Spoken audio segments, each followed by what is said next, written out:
During the vibrant autumn of 2003, Mark Zuckerberg and Erica Albright find themselves engrossed in a captivating conversation at a lively pub. The topic of Harvard University's exclusive final clubs takes center stage, revealing Mark's intense fascination with these elite social circles. He passionately believes that Erica, attending the less prestigious Boston University, would have an unparalleled opportunity to connect with extraordinary individuals if she were to be part of a final club. Unfortunately, his condescending tone ignites offense within Erica, prompting her to abruptly end their relationship. Later that night, fueled by heartbreak, Mark drunkenly pours out his feelings about Erica on his blog, subjecting her to degrading remarks. Propelled by audacious ambition, Mark takes his actions to the next level by hacking into the Facebook accounts of 7 different Harvard houses, meticulously gathering personal information and images of students. Armed with this treasure trove of data, he proceeds to launch a controversial website called FaceMash. On this platform, users are invited to vote on the attractiveness of 2 individuals based solely on their photos. Meanwhile, the prestigious Phoenix Club, known for its grandeur and exclusivity, throws its first party of the fall semester. Eduardo Saverin, Mark's loyal friend, pays him a concerned visit after reading the emotionally charged blog post. In this delicate moment, Eduardo's attention turns toward acquiring the algorithm essential for FaceMash to function. Reluctantly, he decides to share the algorithm with Mark, unaware of the impending consequences. Word swiftly spreads, and FaceMash quickly captures the attention of students campus-wide, becoming an overnight sensation. Erica's roommate becomes the bearer of distressing news, informing her about Mark's malicious blog post. Crushed and humiliated, Erica finds herself consumed by anguish. Female students on campus endure the painful degradation brought on by the website's objectifying comparisons. As controversy and potential legal repercussions loom, Eduardo suggests shutting down the website, concerned about the mounting traffic and the trouble it could bring. Eventually, Harvard's authorities catch wind of the scandal and forcefully shut down the network. Fast forward to 2009, and the aftermath of Mark and Eduardo's friendship is entangled in a bitter lawsuit. Erica's testimony against Mark deals a devastating blow, leaving him frustrated and resentful. Shocking revelations emerge, exposing the true extent of FaceMash's impact. An astounding 22,000 hits in just 2 hours on that pivotal night. Rewinding back to 2003, ambitious Harvard students Cameron and Tyler Winklevoss stumble upon news of a sophomore who orchestrates a massive breach of student information, resulting in a website that overwhelms Harvard's network with an astonishing 22,000-page requests. Now in 2008, the Winklevoss twins find themselves embroiled in a legal battle with Mark. The consequences of Mark's actions in 2003 finally catch up to him as an administrative board hearing is convened, accusing him of multiple offenses, including deliberate security breaches, copyright violations, invasion of individual privacy through FaceMash, and violation of university policies regarding the distribution of digitized images. This reckoning leads to Mark being sentenced to 6 months of academic probation. Amidst these tumultuous events, the Winklevoss twins cross paths with Mark once again, introducing him to their prestigious final club, the Porcellian. It is here that Mark encounters Divya Narendra, a trusted confidant of the twins. A spirited conversation ensues, with the trio sharing their aspirations to create an exclusive website for Harvard students, an ambitious digital platform known as Harvard Connection. In their quest for a brilliant programmer to turn their vision into reality, the Winklevoss twins and Divya set their sights on Mark, their magnetism pulling him towards their team. As the lawsuit unfolds, Mark finds himself facing tough questions about his involvement with the trio. He claims a foggy memory of their initial conversation, but distinctly recalls sharing his groundbreaking idea for a college-centric social site with Eduardo during a vibrant party.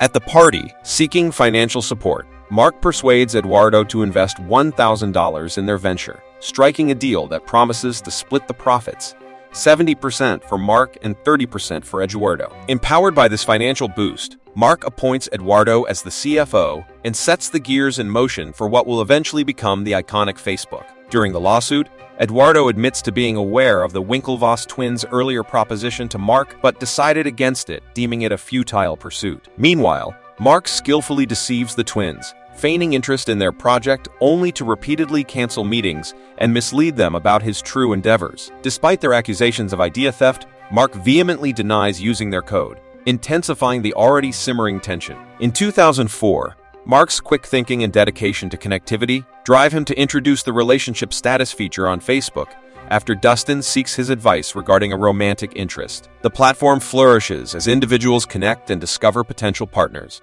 However, as Facebook's popularity grows, complexities arise, including Mark convincing Eduardo to share the Phoenix Club's email list, an action that doesn't sit well with everyone involved. Meanwhile, Divya, deeply engaged in the company of his girlfriend, unexpectedly stumbles upon Mark's creation, the Facebook. This discovery triggers frustration and betrayal, prompting legal action against Mark. While Eduardo attends a seminar hosted by Bill Gates and encounters Christy and Alice, discussions about monetizing Facebook arise, though Mark remains hesitant to commercialize the platform at that moment. The looming presence of a cease and desist letter from the Winklevoss twins, accusing Mark of intellectual property theft, adds further tension to the already complex situation.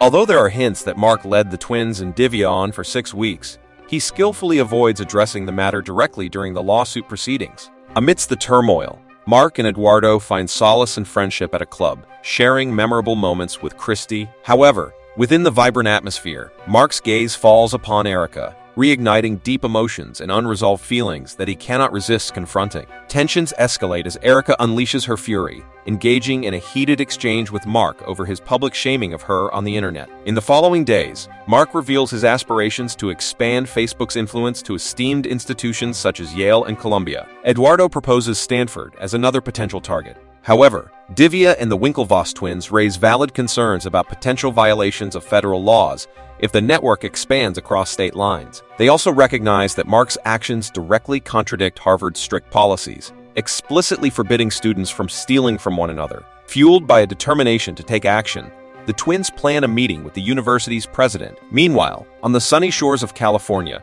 an astute entrepreneur named Sean Parker stumbles upon the Facebook while casually checking his email. Intrigued by the platform's potential, Sean himself captivated.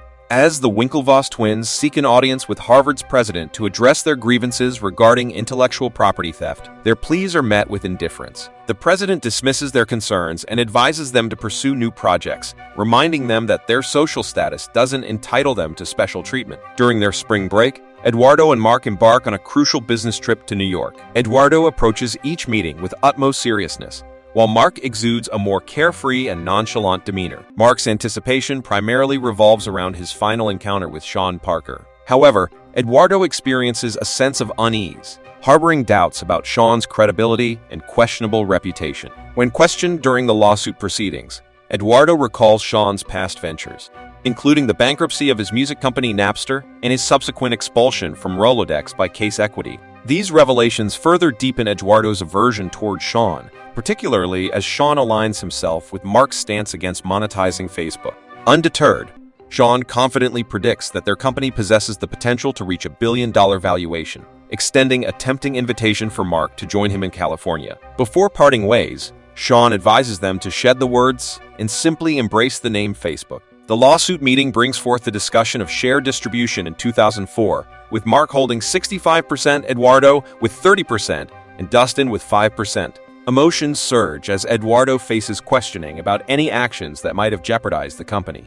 Anger and embarrassment consume him as he recounts the humiliating demand imposed by the Phoenix Club, which required him to carry a chicken at all times. The unexpected turn of events begins to haunt Mark as the Harvard Crimson accuses him of animal cruelty, casting a shadow over his reputation. Driven to ensure the business's success, Mark recognizes the urgent need for additional funds. Eduardo, sharing his insights, suggests that investing in more servers would be advantageous. Little does Eduardo know that Mark has bigger plans in mind, a secret endeavor involving hiring new interns and setting up a rented house in California, all requiring a significant financial investment. Despite Eduardo's objections, Mark remains unwavering in his determination to embark on his Californian venture for the summer. After numerous debates, Eduardo eventually concedes to Mark's decisions, and they find cause for celebration as Facebook surpasses the milestone of 150,000 members. However, the joyous occasion is tainted when Eduardo stumbles upon Mark, overseeing a group of students engaged in hacking activities. Mark is carefully selecting the most talented among them as interns. Eduardo reveals his contribution of $18,000 to the team, opening a bank account as a gesture of unity. The skilled hacker takes the lead, leaving competitors in awe of their expertise. With a bright smile, Mark warmly greets the victorious hacker, extending an invitation to be part of the incredible journey at Facebook. The original plan involved Eduardo focusing on attracting advertisers in New York, while Mark, Dustin, and the interns worked in California. In reality, Mark and the group indulge in a party-centric lifestyle, while Eduardo shoulders the weight of actual work and responsibilities. A surprising encounter takes place when Sean, residing in close proximity, reveals to Eduardo that he did not accompany Mark to California as initially planned. In a club, Mark and Sean engage in a business discussion, where Sean assures Mark that Facebook has the potential to span 2 continents. Sean, lacking accommodation, ends up becoming a resident with Mark and the others. The Winklevoss twins face a crushing defeat at the Henley Royal Regatta, which is further compounded by the discovery that Facebook has expanded its reach to Cambridge, Oxford, and the London School of Economics. Fueled by this revelation, the twins take the decisive step of initiating a legal battle against Mark by suing him in federal court. Meanwhile, in rain-soaked California, Eduardo arrives at the airport. Mark was supposed to pick him up at the airport an hour ago, but he didn't show up because he had fallen asleep. He had been coding for several hours straight and exhausted himself, causing him to oversleep and miss to pick him up. Eduardo's frustration deepens upon learning that Sean arranged a meeting with Peter Thiel without consulting him. Their conversation unravels Eduardo's decision to quit his summer internship, weighed down by challenges in his personal life involving Christy. Mark advises Eduardo to immerse himself in the social scene or risk being left behind. Enraged by the circumstances, Eduardo retaliates by freezing the bank account he had initially created for Facebook. Despite the prevailing tension, the meeting with Peter Thiel proves to be a resounding success as Mark and Sean secure a staggering $500,000 investment for Facebook, propelling the company towards even greater heights. Eduardo finds himself alone in his apartment when Christy unexpectedly arrives, leading to a heated confrontation between the two. In the midst of the turmoil, Mark reaches out to Eduardo, confronting him about freezing the bank account and the potential jeopardy it poses to Facebook. Mark emphasizes that their platform is different from others and cannot afford to crash. Meanwhile, chaos ensues as Christy sets a fire in Eduardo's apartment, prompting him to desperately extinguish the flames. In the midst of the chaos, Eduardo explains to Mark over the phone that freezing the account was a drastic measure to capture his attention. Mark shares the news of the successful investment by Peter Thiel and urges Eduardo to make his way to San Francisco as soon as possible. Eduardo agrees, setting the wheels in motion. He meets with the company's lawyers and signs the necessary documents, discovering that his shares have risen to 34.4%. During the lawsuit proceedings, a shocking revelation emerges. Eduardo didn't realize the true implications of the documents he signed. He explains that Mark mentioned he wouldn't return for a semester, and suggested Eduardo come back at the end of the year for a grand party organized by Peter Thiel, celebrating reaching 1 million members. In late November, Eduardo receives an email from Mark about the upcoming millionth member party and the need for a business meeting due to a deceptive maneuver orchestrated by Mark and Sean, which enticed Case Equity to make an irresistible investment offer. Filled with shock and anger, Eduardo visits Facebook's new offices in California, only to discover that his shares have been diluted to a mere 0.3%. Feeling deeply betrayed, he confronts Mark with fury, vowing to reclaim what is rightfully his. As Eduardo departs, Sean and Mark celebrate the monumental achievement of reaching 1 million members. Sean engages in revelry with a couple of interns, obsessively discussing Facebook while the atmosphere becomes intoxicated. However, their celebration is disrupted when the police arrive.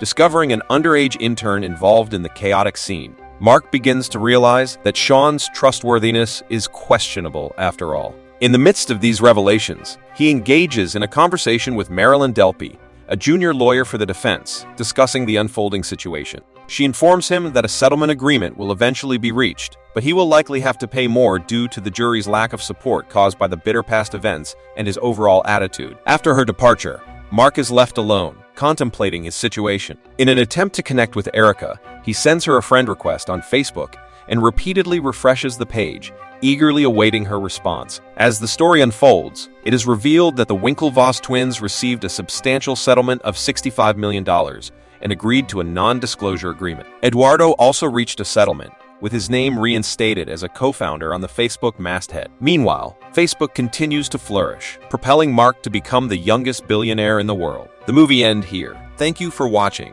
and please subscribe Mango Recap for more video like this and help the channel grow.